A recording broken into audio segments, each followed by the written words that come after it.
For far too long, Africa has lived through a history of slavery, theft, foreign rule, and the darkest place in human history that the world brought to her doorstep. 400 years later, Africa's scars have birthed a dynamic, onward, and rising people. Join the Inspire E-Conference 2021 as great minds edify on the positioning of the new rising star. Starting on the 9th to the 14th of August. Africa, get ready.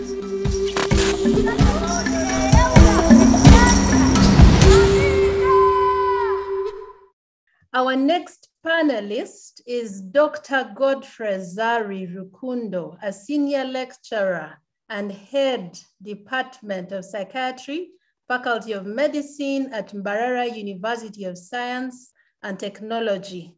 He has been a member of the faculty since 2001 and coordinates graduate training in the Department of Psychiatry. His research focus is on suicide, and I must say, I just discovered that we have a suicidologist in the country, and child mental health, mental disorders secondary to general medical conditions, depression, and medical education. Dr. Rukundo has been an investigator in a number of funded research grants with a number of publications coming out of his work. He has taught and successfully supervised several research projects at different levels, and his additional training is in leadership skills and research translation. He's a clinician with more than 20 years of experience in different settings, and he coordinates the consultation liaison psychiatric service and oversees the psychiatric clinical work at Mbarara Regional Referral Hospital. So welcome with me, Dr. Zari Rukundo, to share with us his insights on investment in health, our greatest wealth. Over to you, Dr. Rukundo. Welcome. Yeah, thank you very much, Elizabeth, for the introduction. And I'm glad I have this opportunity to talk to you about investment in mental health. Because I'm focusing on mental health, I just put mental health instead of just health. I am glad this is I think I've been attending these conferences, and this is an opportunity for me to share. So you can go to the next slide since you have already introduced me.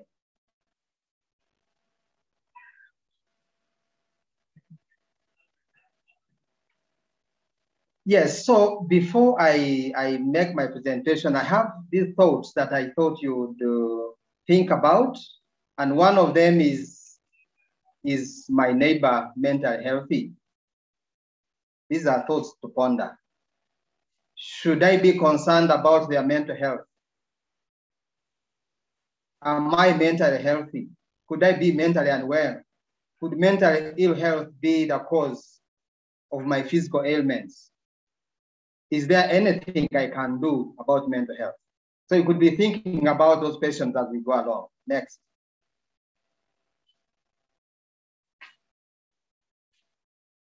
Yes, when you say that you are healthy, yet you are mentally unhealthy, something is wrong. In mental health, we say you lack insight.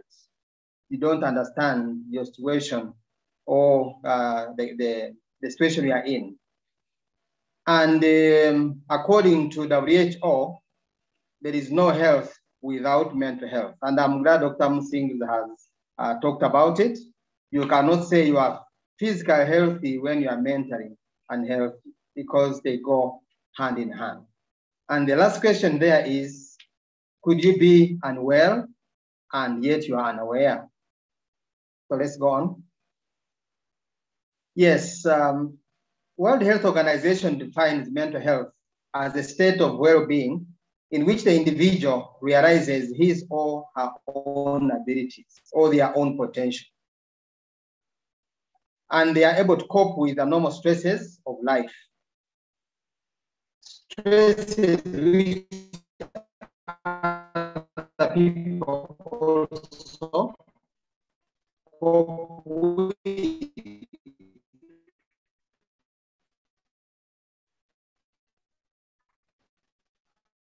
And that individual is able to work productively and fruitful. And they are able to make a contribution, a contribution to their community.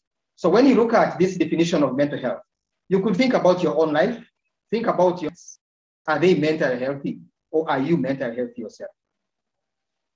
Next.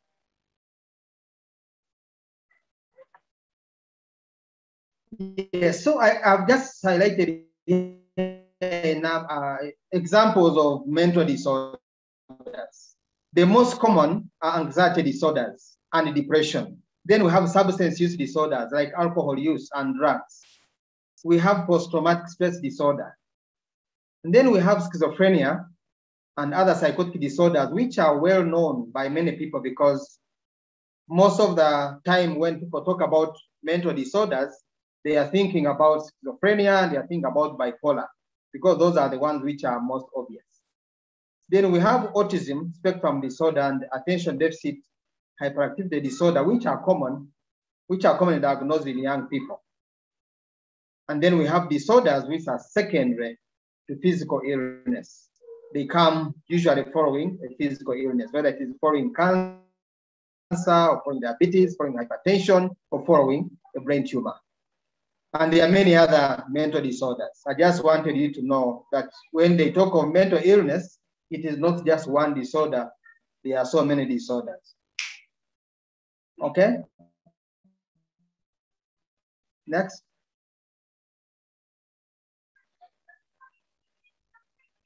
Yes, so what are the risk factors for mental illness? There are many. Highlight a few. You could have childhood adversities, where the child abuse, physical and sexual, could be child neglect. You could have civil conflicts, wars, natural disasters that we have been experiencing in the recent past. You could have physical illnesses like HIV, domestic violence, loss of a significant other, and then loss of social support or lack of social support. There are so many risk factors that can put somebody at risk of mental illness. Next.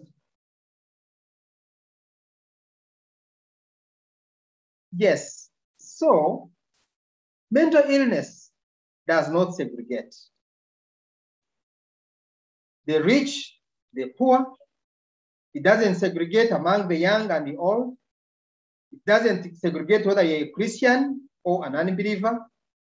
It doesn't segregate whether you are educated or uneducated, whether you are living in the rural or in the urban. It doesn't segregate whether you are white or black. It doesn't segregate whether you are African, American, European, Australian, and any other identity that you could have. It is just like COVID, it doesn't segregate. So globally, we have about 1 billion people suffering from mental illness. And about 25% of the population will suffer a psychiatric or behavioral disorder during their lifetime. So about a quarter of the people. And untreated mental disorders account for about 13% of the global burden of disease. And about 700 to 800,000 people commit suicide annually globally. And the biggest burden of these disorders occur in the low and middle income countries. Go on. Next slide, okay. So what about in Africa? Yes, in Africa, we don't have enough health workers. Although globally, for 100,000 people, in Africa, we have less than one person, or we have one person for 100,000 people.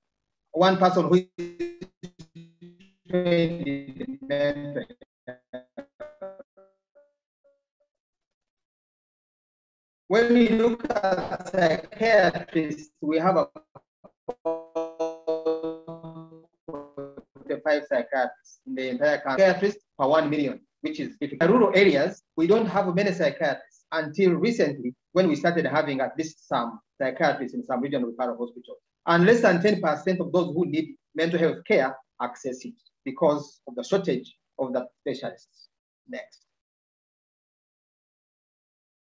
Mental disorders account for about 19% of all years of healthy life lost due to disability, as Dr. Musing told us in the previous presentation. And unfortunately, most African countries or governments have not invested in mental health. They invest about 1% of their health budget on mental health, as if it is not a significant part of health. Next. Next slide, please. Okay. Yes, what about in Uganda? Uganda is one of the 6 top African countries with high rates of depression and anxiety. We have about 4.6% of Ugandans depressed.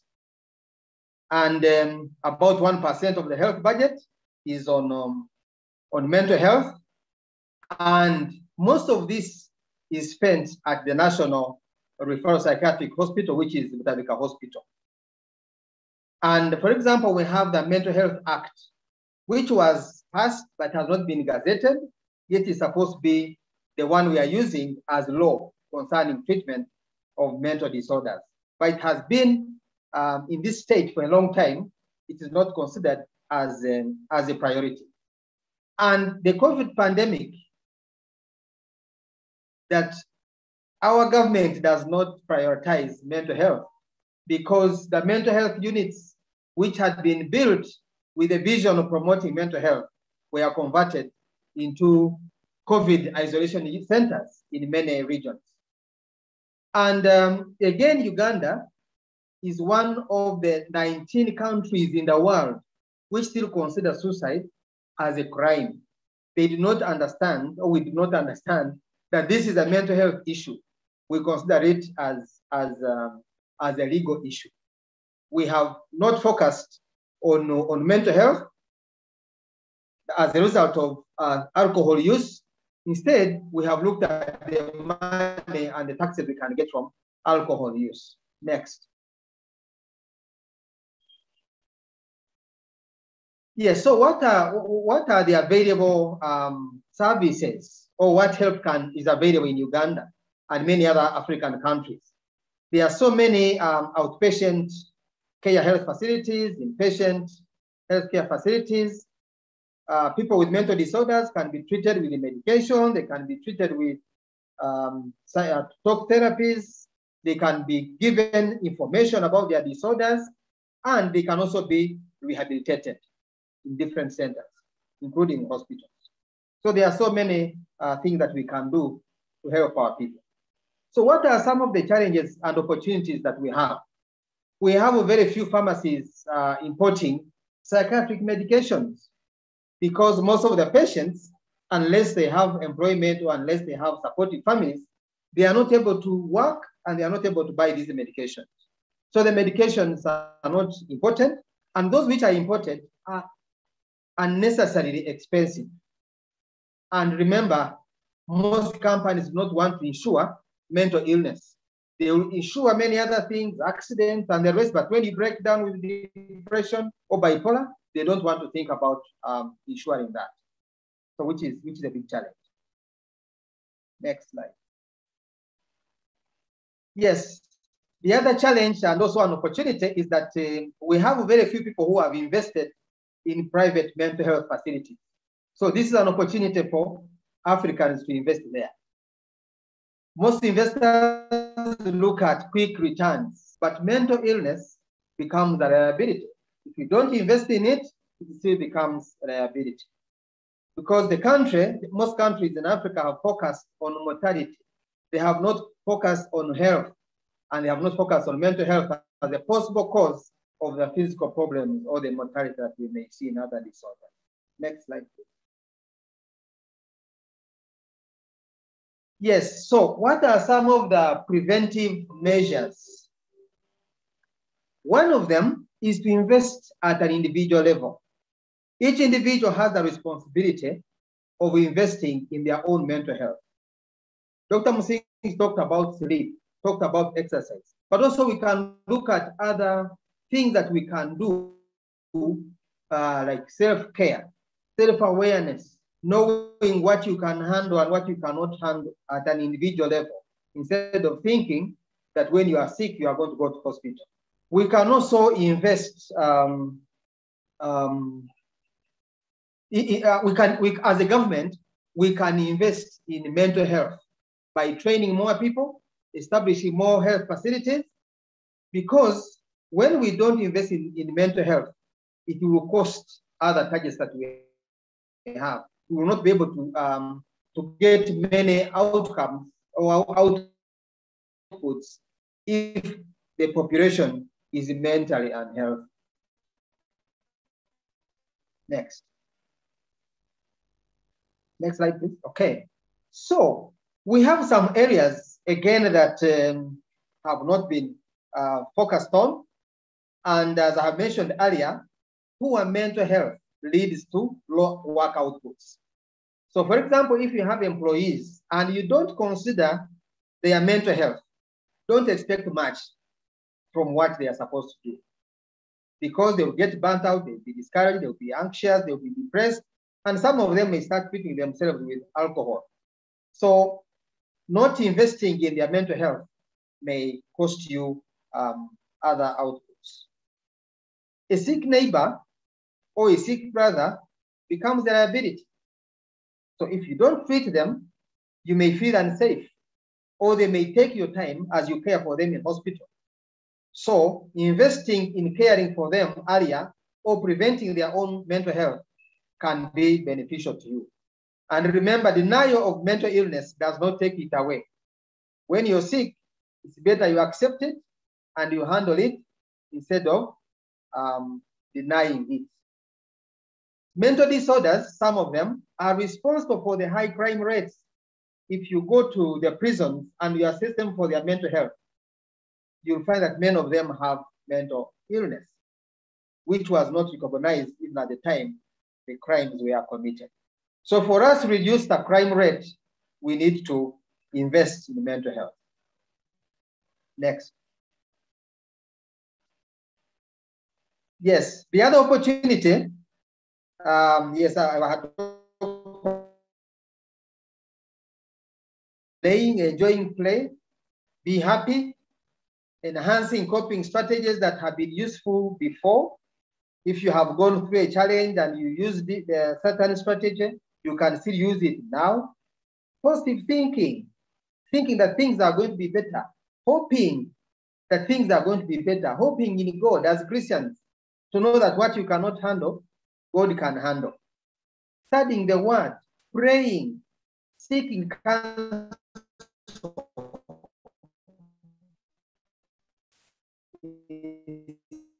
instead of carrying the entire baggage. Not sure, when you have questions, seek professional answer.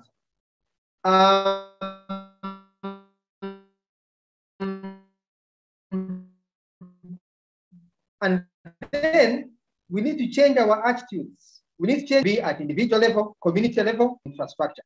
COVID came and challenged us. We realized we're actually not ready for any eventualities.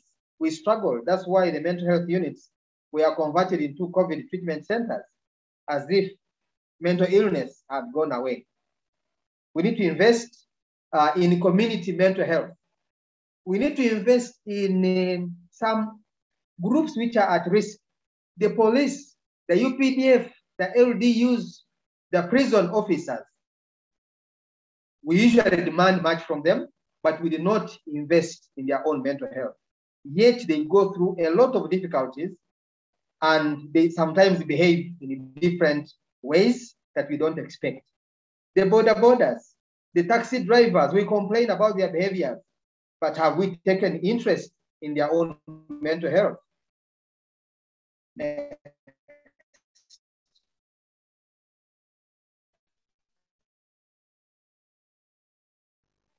Yes, we need to invest in conflict resolution and problem-solving skills, because if we are not able to solve our conflicts or to resolve our conflicts, we are likely to get stressed. We are likely to cope differently or negatively. We need to learn how to solve problems. And these are skills that can be learned. They are not inborn. They are learned and they can be taught. So we can invest in that. Coping skills. How do we cope with adversity? How do you cope with a loss? How do you cope with a difficult disease? How do you avoid breaking down? Parenting. Of course, most parents, they learn on the job, but many parents also do not know what they are supposed to do. They think parenting is producing children, and yet parenting is more than just producing children. So we need to invest in training parents how to be parents, child upbringing, because if we don't invest in the children as they grow up, it will be difficult for us to handle when they are adolescents and when they are adults. We need to invest in mental health acquisition. We need to read about our own mental health. Read about what is going on and what you can do as an individual. Let's fight stigma together, stigma of mental illness, so that people can be able to seek help when they are in need. We need to regulate alcohol use, drug use, and other things that can put our population, especially young people, at risk of developing mental illness. And then we need to decriminalize suicide in Africa. The 19 countries, most of them are in the low and middle income countries, including Uganda. Instead of criminalizing people who are suicidal, we need to put interventions in place to prevent suicide. Next. And what is the role of faith in mental health? Our faith should motivate us to challenge the status quo. Our faith should be accompanied by interventions, by actions, not just wishful thinking. Faith gives hope and better coping. So somebody who has faith copes better with mental illness compared to the person who does not have faith. Faith helps us to surrender what we cannot manage. At least we know we have God we can surrender to.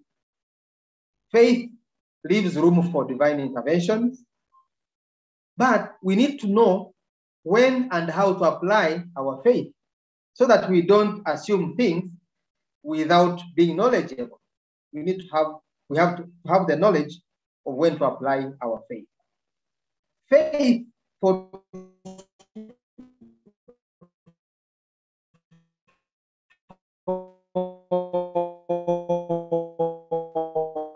the healing of mental illness, because faith is not ignorant. You apply faith with understanding. And of course, faith is not just disobedience of the facts, but you apply faith with understanding. The church needs to invest in capacity enhancement of our people.